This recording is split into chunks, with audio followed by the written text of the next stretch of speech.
Bismillahirrahmanirrahim. Assalamualaikum warahmatullahi wabarakatuh.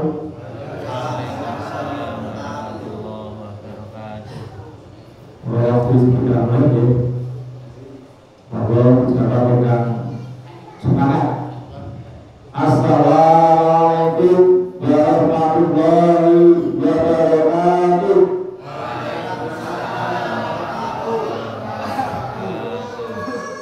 Alhamdulillahilladzi hadana lil imani wal islam.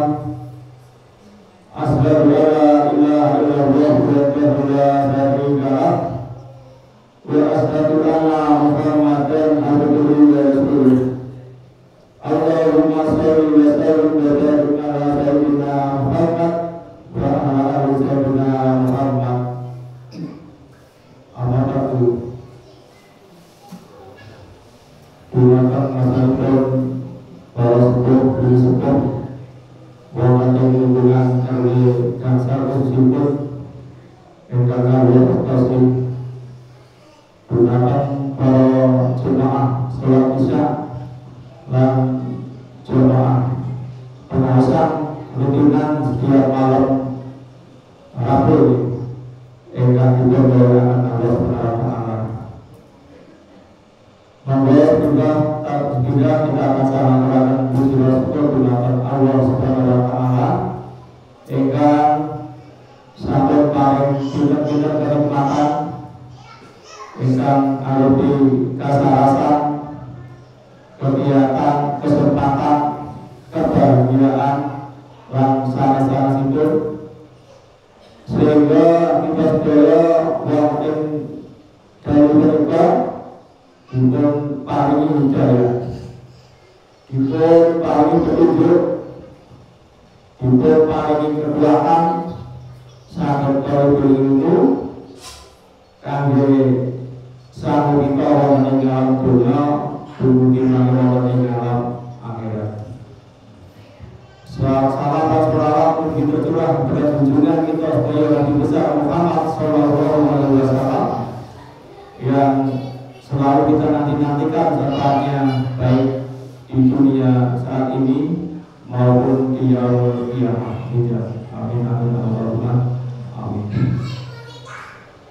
Bapak-bapak ibu, adik-adik, kita yang memiliki dipilih Allah Subhanahu wa taala diparingi hidayah, diparingi petunjuk ingkang arupi keimanan kangge sareng kita wonten ing alam dunya punika dumugi mangke wonten ing surganipun Allah Subhanahu wa taala. A'udzu billahi minasyaitonir rajim. Bismillahirrahmanirrahim. Wal 'asr innal insana lafi khusr illa alladziina aamanu wa 'amilus shalihati wa tawassaw bil haqqi wa tawassaw bis sabr. Kita sedaya lahir ke dunia tentunya diawali dengan satu kelahiran seorang jabat bayi. Tidak ada begitu lahir ke dunia kok berwujud remaja, benar-benar nih, benar-benar. Apalagi lahir ke dunia berwujud manusia dewasa, benar-benar nih. Kecuali mungkin namun limbah ini benar banget. Begitu lahir kok langsung gede, ada bapak-bapak ibu. Benar-benar nih. Semua diawali dengan seorang bayi. Coba kita lihat ketika anak kita lahir, ya mungkin sehingga dia anak mungkin sudah alami, ya kan, nunggu berjuli lahir kayak gitu. Tapi kalau belum keluarga, ternyata juga belum bisa. Oh iya, pas bisa anak itu lahir kayak ini, mungkin bapak-bapak semua, ibu-ibu semua. Mungkin yang dilihat pertama itu sama. Ketika bayi itu lahir di dunia, ya, dia nangis. Wah, alhamdulillah, dia nangis. Ya dia itu mungkin tangannya itu mungkin kayak duduk gitu kan, kayak duduk, oh nggak mau ketawa itu kan. Ya, jadi seolah-olah dia itu mencari sesuatu. Kita orang-orang bagi saya tangannya JWT tidak ada apa, belum ada hal seperti itu. Ya, mungkin surga kalau kira mungkin tidak, tapi mungkin kita ya nggak mungkin bisa seperti itu. Ya, jadi nangis, ya itu mungkin mencari sesuatu. Ya, lupa. Dia lupa. Anu kan yang boleh ngomong juga. Dia lupa, makanya dia nangis. Nah, setelah dia tadi, gitu, oleh ayahnya atau mungkin bapaknya atau siapapun, bapaknya, gitu. Nah, dia mampir nangis terus. Ya, kenapa? Karena berita itu sudah ingat kembali bahwasanya, oh iya, ternyata janji kuling ngalam dunia itu maha Gusti Allah adalah iman. Janji pertama bapak-bapak ibu, janji iman. Makanya begitu lahir ke dunia, tugas manusia dan kita semua adalah melampai iman, praktek iman. Nanti kapan? Nanti kita dibujuk oleh Allah Subhanahu wa taala tetap dapetin iman. Dan kita sholat gunakan Gusti Allah Subhanahu wa taala juga kita membawa iman. Selanjutnya kita diselamatkan oleh Allah Subhanahu wa taala, dimasukkan ke surga juga dengan iman. Dan kita dimasukkan ke surga tentunya juga dengan iman. Ya, la ilaha illallah dalam kunci masuk surga. Jadi begitu kuatnya iman seseorang untuk kehidupan dunia ini khususnya, ya, untuk menyasar kehidupan di akhirat yang abadi yang selama-lamanya. Jadi orang yang imannya kuat itu nanti akan bisa mengolah hidup, ya, mengolah hidup, memanage hidup itu dengan sebaik-baiknya, agar supaya apa? Agar supaya kehidupan di akhirat nanti yang selama-lamanya itu bisa oleh satu kebaikan. Ya, jadi bisa mengolah hidup yang hanya sebentar, yang hanya sesaat, ya, untuk hidup yang abadi yang selama-lamanya di akhirat. Bapak-bapak, ibu-ibu sekalian, tentunya kita orang Jawa itu kan banyak istilah berbahasa yang mungkin sebagai motivasi atau mungkin pengingat kita semua. Urip kan dunia itu kan bermampir ngombe. Iya, bapak-bapak. Iya. Mampir ngombe sepiro kowe ini? Ya, tak coba ya, mampir ngombe. Ya.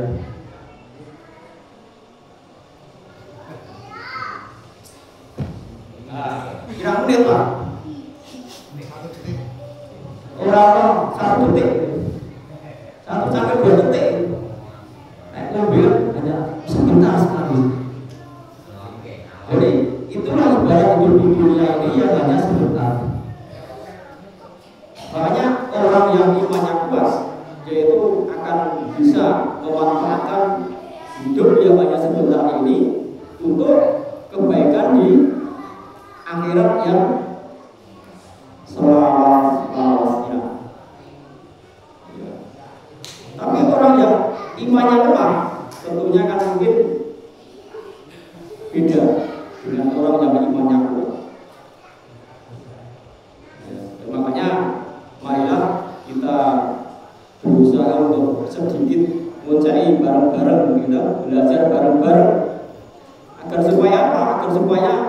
iman kita itu nanti bisa membawa kehidupan kita nanti yang kekal di akhirat menuai satu kebaikan atau dimasukkan ke surganya Allah Subhanahu wa Ta'ala. Wonten ing hadis riwayat Al-Baihaqi ini dijelaskan bahwasanya iman itu terbagi dua, separuh dalam sabar dan separuhnya dalam syukur. Ya, saya ulangi lagi, iman itu terbagi dua, separuh dalam sabar dan separuhnya dalam syukur. Jadi tentunya kan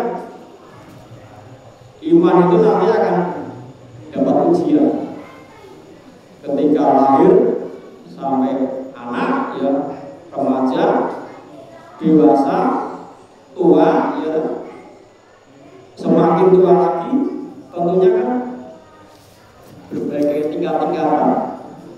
Ya, ya bisa istilahnya anak-anak kalau keimanannya kayak sini sepuh-sepuh ya mungkin jarang, ya, jarang. Atau sebaliknya, kok sing sepuh-sepuh kok malah imane karo sing cilik-cilik kok kalah gitu. Ya. Ah, itulah lika-liku di dunia ini. Ya, makanya dengan adanya saling mengingatkan, ya, tolak berilmi, kita itu nanti akan bisa paling tidak itu benar-benar tindakannya awake dhewe sing mungkin belum sesuai dengan iman kita kepada Allah Subhanahu wa Ta'ala. Jadi di hadis riwayat tadi disampaikan bahwasanya separuh dalam sabar dan separuhnya dalam syukur. Ya, sabar itu kan ya mungkin kasarannya ya gampang dipelajari, gampang dipahami, ya. Wong nek sabar ya wong modele tipene ngono kae kan, ora ringan, ya. Ora ringan, terus juga apa ya? Ya ngono kae kalau sabar gitu. Menang ya kan. Tapi menang pun belum tentu dikatakan sabar. Ya. Jadi intinya nek wong sabar iki ora ringan, ini kan itu. Ya. Jadi banyak kasus-kasus mungkin di dunia ini yang mungkin kita bisa lewat media sosial, ya. Kita bisa mungkin bisa apa ya, ngerti, ya. Kita bisa bayangkan, ya, ada beberapa kasus yang mungkin itu sebenarnya mencerminkan bahwasanya imannya itu kurang, ya. Dibuktikan dengan dia itu tidak sabar. Salah satu contohnya mungkin yang lagi viral-viralnya, ya, ada seorang istri, ya, sing nyekel manuk ya ngendi ku, ya, seorang istri nyekel manuk terus dipotong, ya, bayangkan terus kayak. Ada lagi yang baru-baru ini juga viral, ya. Dan itu memang nyata, ya. Ada seseorang suami yang gara-gara mungkin cemburunya itu terlalu tinggi, ya, sampai ya itu malah membunuh. Ya, bojone sayang-sayang nggak ngomong dia kan, ya. Dia tuh gimana itu di, ya. Nah, sampai marah, sampai akhirnya itu apa yang nyayang tadi itu dibunuh. Ya, akhirnya apa? Akhirnya ya mungkin karena imannya itu dia tidak kuat, akhirnya ya menuai satu kerugian yang besar, ya, di dunia ini, belum nanti juga kerugian di akhirat nantinya. Jamaah pengajian ikan timbul yang Allah Subhanahu wa Ta'ala, sabar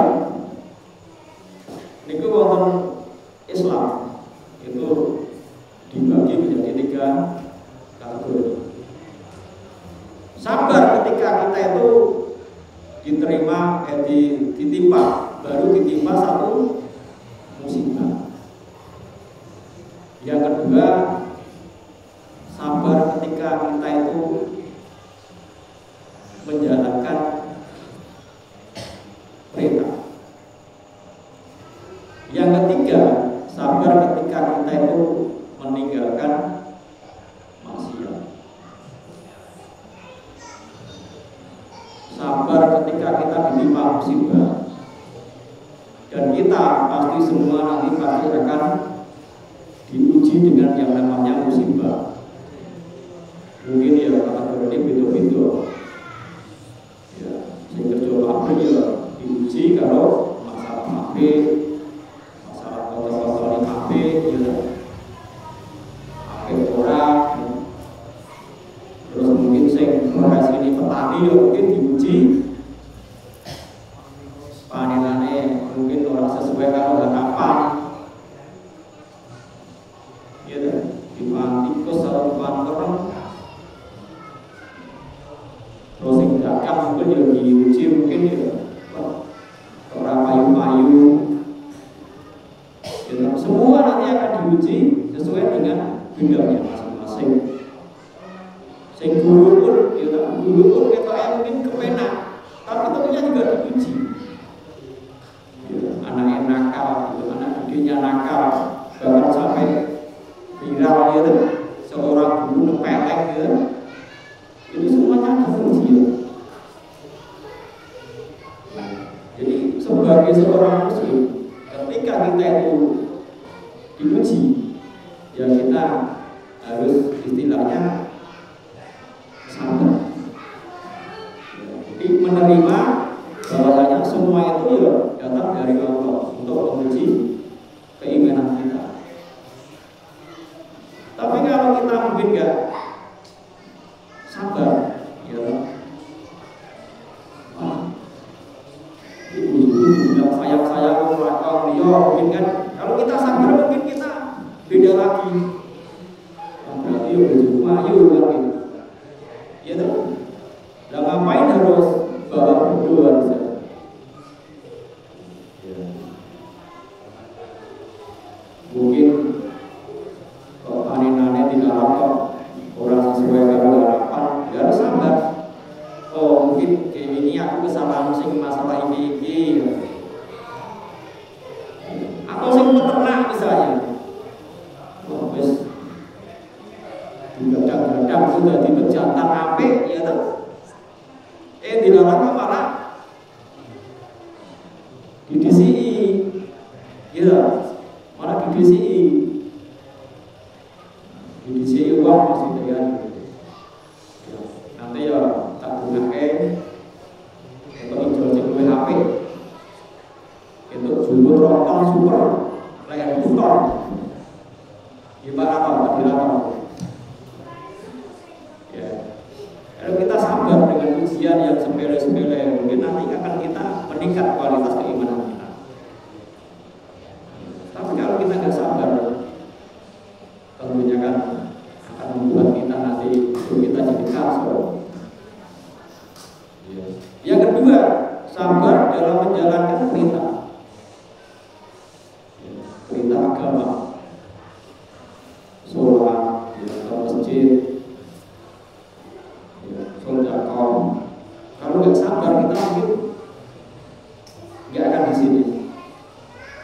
Ya, wayang bisa, ya penang-penang yang nonton TV, ngopi kopi, nyetar TV, nyetar bal-balan, ya kalau ya, penang banget. Tapi tentunya kan orang yang leleh di rumah mungkin nanti dia nggak dapat apa-apa. Tapi kalau kita nanti ke masjid, dengarkan pengajian, ikut silaturahim, gitu, nanti akan dapat satu pahala yang sangat luar biasa. Ya, makanya bapak-bapak sekalian, ibu-ibu semuanya, gitu, jangan sampai kendor. Jangan sampai kendor. Jangan kasih kendor. Tetap semangat ke masjid, ya, beribadah, cari ilmu, agar nantinya kita itu bisa mengumpulkan amal sebanyak-banyaknya untuk bekal nanti kehidupan kita di akhirat. Terus yang terakhir tadi, sabar dalam menghadapi, dalam meninggalkan, sabar dalam meninggalkan maksiat. Jadi orang ketika dapat hidayah misalnya, dan dapat hidayah di jalan yang benar misalnya, yang masjid, ya. Tapi kalau dia itu mungkin tidak istiqomah atau tidak mungkin sungguh-sungguh, akan kena istilahnya terberat sedikit aja, coba sedikit aja, dia akan patah semangat, putus asa, ya. Tapi kalau yang sabar, dia akan terus selalu berusaha dan untuk mencapai yang terbaik. Ya, itulah hakikat sabar dalam pandangan Islam, ya. Sabar dalam ketika ditimpa satu musibah, sabar dalam ketaatan, dan sabar dalam meninggalkan maksiat. Ya, jadi orang harus meninggalkan maksiat, ya, apalagi mungkin di zaman sekarang ini, zaman yang serba canggih, serba kepenak, ya, serba modern, beda dengan zaman 10 tahun, 20 tahun yang lalu, beda jauh. Sekarang itu mungkin harap boleh apa-apa yang ngomahis, ada pencet iris, iso, ya, ada pencet kalau ngomahir, kalau mesti di harap boleh bukan, ya, apa-apa ya orang ngomah. Tapi kalau itu mungkin tidak didasari dengan keimanan, ya, itu nanti malah akan memperbanyak atau mempermudah kita dalam bermaksiat. Ya, jadi di kotak seperti ini itu banyak apa-apa, ya, banyak sekali. Makanya kenapa iman itu penting? Ya karena iman itu adalah fondasi kehidupan. Orang kalau tidak punya iman, ya, bisa kita bayangkan perbuatannya tidak terkontrol. Tapi kalau kita punya iman, setiap saat kita itu diawasi oleh Allah Subhanahu wa Ta'ala. Makanya tindakan kita, perbuatan kita itu tentunya akan kita bertanggungjawabkan ke Allah Subhanahu wa Ta'ala. Jadi banyak mungkin bapak-bapak ibu-ibu, ya, kerawa-kerawa punya ilmu nambahi iman, penting sekali. Ya. Terus yang kedua, separuhnya iman adalah syukur. Ya, jadi syukur bahwasanya ketika dikasih kita nikmat oleh Allah Subhanahu wa Ta'ala, kita harus bersyukur. Ya, yang gampang-gampangnya mungkin ya mengucapkan alhamdulillah, ya, dengan kalimat hamdalah, atau mungkin dengan mempergunakan nikmat itu untuk kebaikan. Ya. Jadi mungkin kita panen akeh misalnya, kembali ini mayu 10 ton, dan kita gunakan untuk kebaikan, bukti kita syukur. Ya, tidak tahu nggak boleh mayu akeh, ya, sebabnya mungkin kita untuk beramal,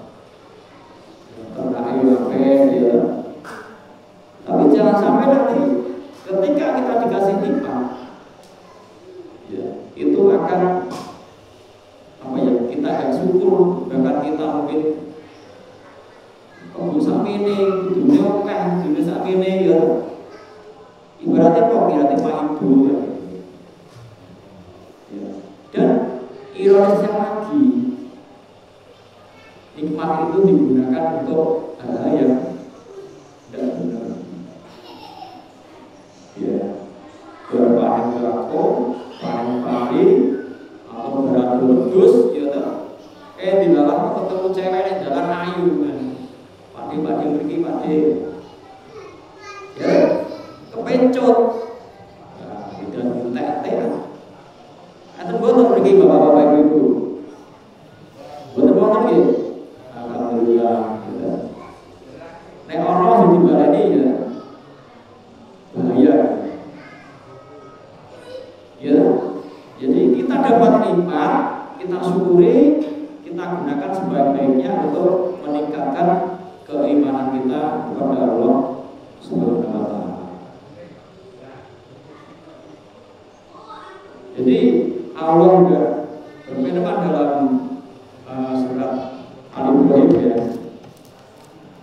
ayat 7 yang artinya jika kamu bersyukur pasti aku akan menambah nikmat kepadamu. Jadi nek bersyukur ya, nikmat itu ditambah. Soal dalan sing mungkin orang iso dikira-kira. Ya, kalau kita bersyukur. Tapi kalau kita kufur, kita ingkar, siksa Allah nanti akan pergi. Ya, akan pergi. Marilah dari penjelasan saya mungkin tidak banyak panjang lebar, tapi juga mungkin orang yang nyantel gitu, orang yang nyantel rampok, tapi tolong saya hanya berpesan satu kata saja dan mungkin gampang dieling-eling, gampang dimengerti. Jangan tinggalkan iman kita kepada Allah Subhanahu wa taala. Karena yang saya sampaikan tadi di awal bahwasanya janji kita adalah iman kepada Allah Subhanahu wa taala. Dan kita hidup di dunia ini terbaik adalah untuk menjalankan iman, mempraktekkan iman, agar nanti kita di pundut Allah Subhanahu wa taala itu juga dalam kondisi tetap iman. Dan harapan kita dengan keimanan kita nanti kita diselamatkan Allah Subhanahu wa taala di akhirat, dimasukkan ke surganya Allah Subhanahu wa taala juga membawa iman. Makanya bapak-bapak ibu sedaya kalpatan anak kalpatan kalau amarga peninggal saking kemudian kalau lan kalau nyuwun panten lan nyuwun bapak-bapak ingkang luwih nangkos babagan keimanan sanes sedaya saged istilahipun lurus ya ngegrup agar nantinya kita itu saling bersama dalam kebaikan dan kebaikan dan kesabaran. Bismillahirrahmanirrahim. Wa asr innal insana lafi khusr illa alladziina aamanu wa 'amilus sholihaati wa tawassaw bil haqqi wa tawassaw